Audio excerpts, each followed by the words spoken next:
The hole in the mattress. Dan was always known to be the man. That's right, a man of his business, a man of work, dictator of his own pursuits. Others are too well aware that it's his way or the highway when it comes to dealing with him. He is often seen by others as a determined, down-to-earth, and overall serious individual. I guess this would be if I were to put it in a positive light. Quite frequently, Dan can be seen as sort of rude to others, especially by those who are not close to him. Sometimes he can be a little bit pessimistic and is always stubborn, and like I just mentioned before, his way or the highway. However, these are more often than not simply outwardly perspectives of him. The few close friends that Dan holds see him for what he really is, a stressed individual. More importantly, a man who is challenged in one of the most basic aspects of human health, good quality sleep. And this lack of sleep is definitely portrayed not only in his personality and character, but physically as well. Things such as baggy eyes, constantly slouched posture, and the sheer veracity of his caffeine addiction make it all too obvious of potentially his most prominent setback in life. I think we can all agree that it's time for Dan to do something. His family knows it, his friends know it, and even Dan most definitely knows he needs to do something to fix his sleep. Anything, whether he wants to admit it or not. It was 6 a.m. on the third story of one of the numerous dormitory buildings on the city's university campus. Dan sat hunched over his study desk with his cup of Morning Joe in hand. This wasn't any regular old cup of coffee, however. Rather, it was the Mean Bean Java flavor coffee from the classic energy drink company, Monster. He had actually gone the full mile to pour it into a mug before heating it up in the microwave. Anyway, Dan's desk was a complete eyesore to gaze at. One could see his giant PC monitor in which he would spend hours on trying to research on things like stocks and crypto, so as to see what his next move should be to really pop off. All this whilst pursuing a bachelor's degree in computer science at the same time. Quite the ambitious lifestyle if you ask me. I'm pretty certain that Dan's roommate Jake would agree as well. Ugh. Bro, what in the world are you already doing up? It's Saturday morning, Jake groggily mentioned, having been awoken by the sound of Dan's crusty computer chair squeaking as he leaned back. Why am I already up? Dan snapped, annoyed that Jake had interrupted his morning. I should be asking you why you're still rotting in bed. Do you want to be stuck in the rat race forever, while worker droids like you snooze your bank accounts away? I'm gonna get to the bag. Dan, Jake began, sounding more concerned. Did you pull another all-nighter again? This is the earliest I've seen you up in months. Every time I see you up this early is whenever you never went to sleep, period. Dan paused, still trying to maintain his locked-in state of being. But Jake's words seemed to have struck something deep within him. I'm a hustler, that's all, Dan replied, voice having gone monotone. Dog, come on. You're never just up early like that. I know you talk all this shit about always being on your shit, but the vast majority of weekends, you're never up till at least 10:30. Dan took another sip of his coffee before responding. Sure, maybe I didn't sleep all too well last night. I was just tossing and turning, man. I'm just that obsessed with the grind. Nah, bro, cut that shit out. I think I might know what the issue is. Jake leapt out of bed and then hopped onto Dan's bed for a second. What the fuck are you doing? Dan snapped. Yo, hold up. There ain't no way on earth you've been living like this for the past half a year, Jake exclaimed, standing back up. I feel like I'm lying down on the floor of an abandoned camper van. That is hands down the worst mattress I've felt in my life. Bro, just quit being a pussy. You're a man. You're supposed to be able to sleep on anything. Dan pulled the hood up on his hoodie before hunching back over to his monitor, but Jake put his hand on his shoulder, stopping him. Listen, man, I care about you, honestly. There's no wonder you're acting like Ebenezer Scrooge every day. Just take my advice and listen to me for once, just for one day. Just one, even though you know you've got it all figured out with your stocks and crypto and whatnot, Jake said. Dan turned around, still acting unfazed and nonchalant, but deep down, actually desiring for something. Anything. It was like he had this hole in him that he longed for to be filled. What is it? Dan said plainly, into which Jake replied, We're gonna get you a new mattress. Since it was Saturday, the two students were free of class or any other obligations. Jake decided to catch another hour or so of sleep before him and Dan headed to the local mattress firm store out in town. Hey, my name's Brian, and I'll be y'all's personal advisor as y'all shop around today. If you guys want, I can show you two of my personal brand favorites with clearance sales, or if y'all have any questions, I'm your guy. A sales associate greeted them upon entrance. Brian had a bit of an off vibe about him. He was an average height guy in his early 30s with blonde, spiky hair along with quite the inflated torso, to put it lightly. His outfit seemed normal enough given he was in a work uniform, but his shoes, oh man, they were something. I'll let your mind wander a bit with this one, but I will say one thing about them. They had a hole cut in the top of each one with a plastic tube thing that ran out of them before merging into one tube that connected to the bottom of a mysterious fanny pack that he was wearing. This fanny pack was orange and black in color and was worn so it covered his... I'm sure you can guess. Let's just say it sat on the area commonly referred to as the no-no square. Also, Brian held a little pump squeezy thing in his right hand in which he would give a little squeeze every 5 or so seconds. Every time he did this, a faint hiss could be heard, and this pump device was indeed connected to the fanny pack. He stood there with a smile, and he would be Dan and Jake's sales associate for the day. One would believe that someone as nonchalant and hustle-focused as Dan, he wouldn't be too into the whole mattress shopping thing, but surprisingly, he was quite enthused. He took a sweet time testing a number of various mattresses, although no matter which one, and no matter how comfortable, he always was capable of pinpointing each and every discrepancy.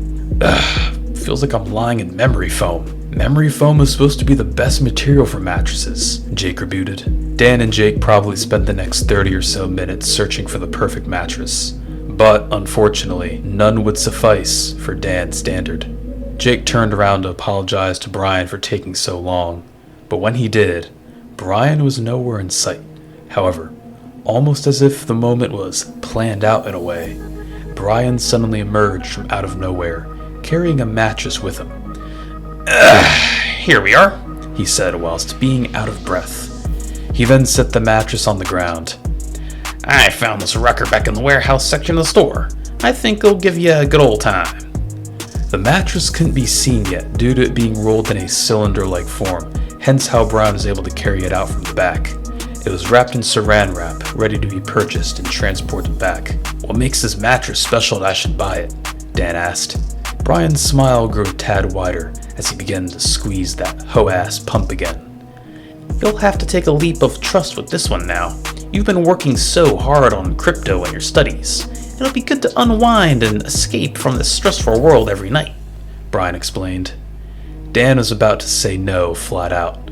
How did Brian know about his crypto grind? And how did he know that he was a student? At this point, it didn't really matter though, as Dan's mind had been more than changed when Brian offered a 70% discount on it. I don't even think that regular employees like him were even allowed to do that. Jake was apprehensive, and for good reason. But Dan was sold, and as for Brian, he was certain that Dan would be loving it. Fast forward another 20 minutes, and the two roommates had lugged the mattress up to the 3rd story of their building and into their dorm room. They worked together to strip Dan's bed and slide his old mattress off. We'll take this to the dumpster later, Jake mentioned, referring to Dan's old mattress. Next, Dan and Jake set the new mattress on Dan's bed frame before unraveling it from the saran wrap with an X-Acto knife. Sheesh, Jake began. No wonder this thing was 70% off. Look! Located in the center area of the mattress, and on the side facing upwards, was a hole about 1 inch in diameter. Dan appeared unfazed. Bro, we can just return it. It's not like we've got anything else going on today anyway, Jake said. However, upon further investigation, it seemed that returning the compromised mattress wouldn't be an option. This was because it came with no warranty, or not even a receipt for the matter. Brian was the one who rung them up at the checkout counter though, So he was probably just trying to hide this to his manager, the fact that he'd wrongly given that huge discount. It's kind of weird how he was so eager to sell this one mattress in particular, though, considering its condition. Anyway, Dan went to test it out by lying down. "Yo, it's good. Don't even worry about trying to return it. This is mad comfy," Dan said while smiling. For the first time in what seemed like forever, Dan's demeanor had changed. I guess it really was his poor sleep that was causing all of his grumpiness, because now he was acting like he couldn't stop smiling. "I might actually have to admit it. You were right, Jake. I can already tell you that when I hit the grind again on Monday, I'm finna be machining these stocks out," Dan explained. The rest of the day went smooth, to say nonetheless. Dan kept rambling to Jake about how with his upcoming new and improved sleep, he would actually be able to hit it big time with this whole crypto hustle, and how they'd be able to buy a house soon, and so on and so forth. Pretty soon, evening rolled around. Nighttime came shortly after that. "You're really looking forward to that sleep, huh?" Jake said to Dan. "It's only 9 p.m. "Dog, I'm telling you, shit's changing for us. Just you wait," Dan replied as he fluffed his pillow. Let's just say that Dan fell asleep almost instantly that night. One could say that it was purely the comfort of his new mattress, but more likely was the fact that Dan was severely sleep deprived. But, as great as Dan slept, he still often held a tendency to awaken in the middle of the night for random reasons. Most of the time it was for no reason, but for others, it's because there was a disturbance. That night in particular, it was the latter. Dan woke up in some wee hour of the morning to his dorm room door opening and closing, his groggy eyes blinded by the brief light from out in the hallway. His mind automatically concluded that it was Jake coming back from hanging with his girlfriend or something, and simply went back to sleep. In the morning, Dan and Jake went out to get some breakfast. Dan literally felt like a new man that morning. His mood and his demeanor had been uplifted, and he felt like something that he had been missing his whole life had finally been sorted out and fulfilled. Although, he still did have one complaint. "Yo, Dan, you fell asleep last night the most fast I've ever seen you before," Jake pointed out. "You're telling me," Dan replied. 10 out of 10. It was amazing. My back kinda hurts though, low-key. I wouldn't worry about it. It's your first night on a brand new mattress, so it's gonna take your body some time to warm up to. Besides, you could've just slept in a weird position for all you know. So anyway, the school week for Dan and Jake went pretty smoothly, but I must point out that the better Dan's sleep was becoming, the more and more sore his back got each morning upon awakening. It soon got to the point where his sore back was becoming a distraction to his crypto grind, and for that, Dan knew that massive action had to be taken, leading to him seeing a doctor about it. "Dan," the doctor began, "there really are no problems with your back. I mean, sure, going off the lifestyle you explained to me, I'm sure you could improve your overall posture, but other than that, there's really nothing wrong at all here. You informed me that you recently bought a brand new mattress as well. I must say I've had patients come to me complaining about a similar matter in the past few months about the new mattresses. Sheesh, the mattress firm ones must really be kicking. Just give it some time to adjust to the recent change, and if the problem persists through the next week, come check back in with me." Dan was now highly confused, but also reassured now knowing that other buyers of new mattresses have complained of a similar situation to his. However, he did do some research on his own on if back soreness was common after switching mattresses, but every single website online said that it wasn't. Maybe Doc was right, he thought to himself. Maybe mattress firm mattresses are kicking. Within the next few weeks, unfortunately, Dan's back soreness persisted. Usually, it would follow a pattern where it would be extremely discomforting first thing after awakening in the morning, before usually easing up a bit before the day drew to an end. However, the cycle would seem to repeat itself, day in and day out. One night in particular, Dan found himself in quite the peculiar dream. He found himself soaring high above the clouds. The sun was shining, and snowy mountain peaks were spread about the landscape. But he was riding something. He was riding a jelly donut. Dan sat on top of said donut whilst a tasty delicacy used its wings to gracefully glide through the air. However, there was a problem. Dan looked over his shoulder and was terrified to find that the evil bratwurst was right on his tail. This suspicious-looking weenie also just happened to have an oddly specific feature on top of it. Spiky blonde hair. Dan gave the donut a fat slap from behind, which caused it to kick back into high gear. But it was too late. The evil bratwurst had already opened fire before Dan knew it. A ballistic dildo had pierced the jelly donut from the rear. Was the precise sound it made as it began its crashing descent to the ground. The landing site, you may ask? A Mattress Firm store. Dan awoke from his dream with a sharp jolt, drenched in sweat. Naturally, he tried to calm down and get back to sleep, until he heard it. The sound from underneath his bed that had bled into his dream. It was faint, but very, very noticeable.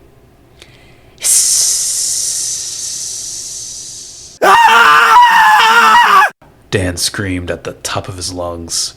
Dan had not a clue as to what was going on as he leapt away from his bed and dashed out into the hallway, still in his PJs.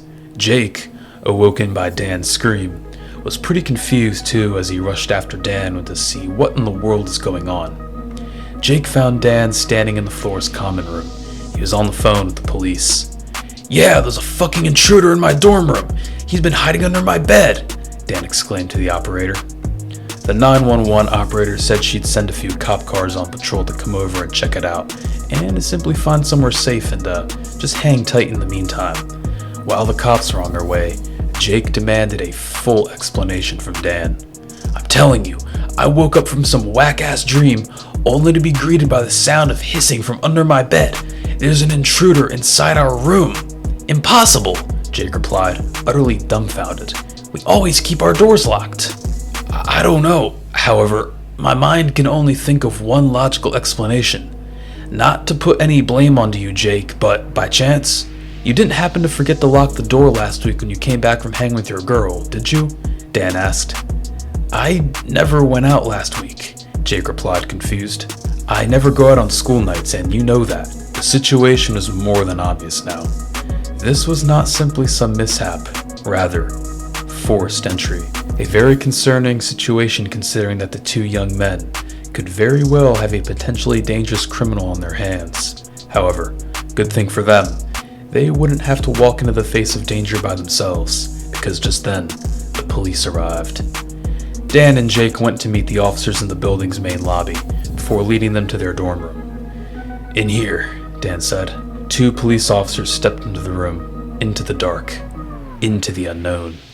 Dan and Jake waited in the unbearable anticipation for what felt like forever, till eventually, they began to hear some commotion from inside, along with what sounded like wrestling. "That's enough patty cake, the gig is up," one of the officers remarked. Dan and Jake entered the room, and were shocked at what they saw. There indeed was an intruder inside the dorm room. However, his physical features were the most alarming part of it all.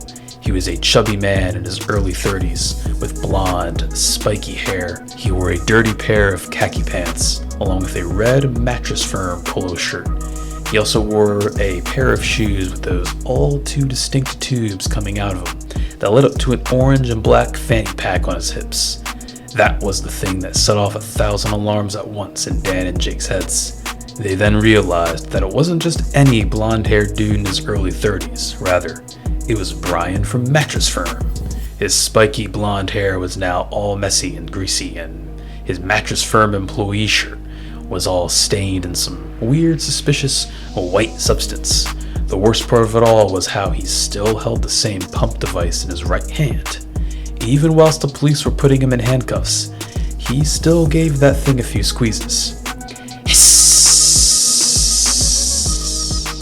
It hissed, extra obnoxiously this time too. Brian then took some action, and by that, I just mean said some words. "I think it's safe to say that you are really loving this mattress," he remarked with an over-the-top smile on his face. A cheesy smile. "Catch your boys on the flip side." "There'll be no catching them anywhere," an officer said sternly. "You're off to the big house." And so yeah, that was that. Brian was taken away and went off to court. There, he was ultimately charged with breaking and entering, stalking, sexual harassment, and public nudity. As for Dan and Jake, they were pretty traumatized to say the least. Dan ended up getting a different mattress, and for good reason. Nothing really changed for them though, at least lifestyle-wise. Dan returned to his regular grumpy boy routine and simply gave up on trying to fix his sleep.